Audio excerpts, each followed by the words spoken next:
समय समय सब सुनते ही दिमाग में एक घड़ी का ख्याल आता है। पर असल में ये क्या चीज़ है? किसी चीज़ को मापने का तरीका, या किसी चीज़ का प्रभाव, या फिर ये बस एक जिद्दी सा भ्रम है?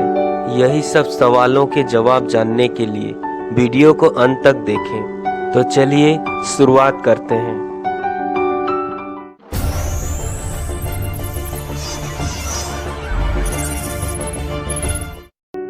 समय।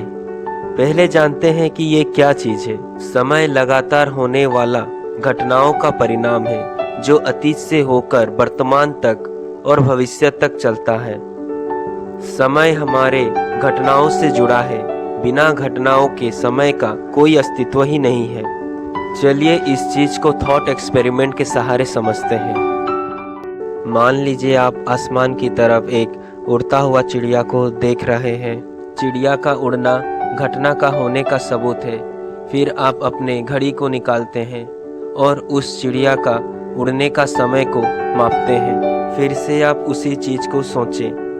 इस बार आसमान में कोई चिड़िया नहीं है, यानी कोई घटना या इवेंट नहीं हो रहा है जिससे आप समय या टाइम को मेज़र नहीं कर सकते। इससे ये कंक्लूजन निकल के आता है कि बिना इवेंट के टाइम का कोई वजूद ही नहीं है।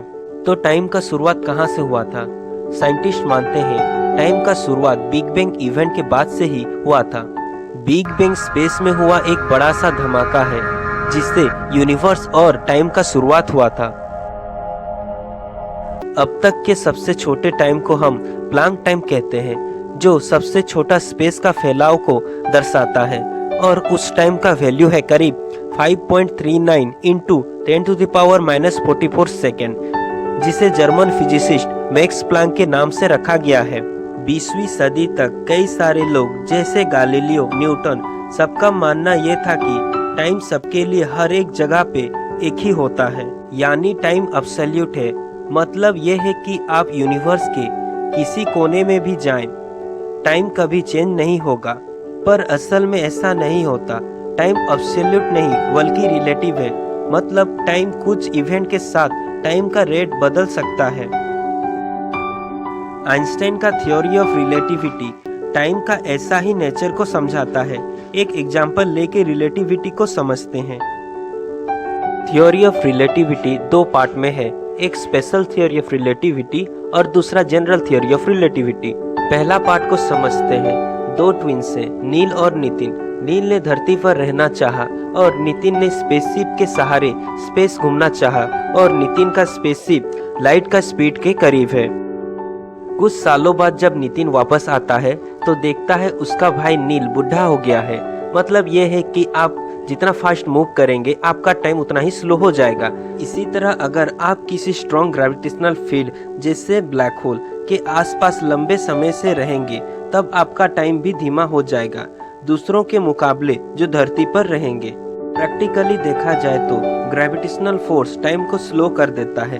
करीब 6 मंथ के बाद एस्ट्रोनॉट्स जब स्पेस में जीरो ग्रेविटी में रहते हैं, उनका एज हमारे एज से 0.005 सेकेंड का ज़्यादा हो जाता है। अब सवाल उठता है, टाइम कहाँ एग्जिस्ट करता है और कहाँ पे नहीं करता है?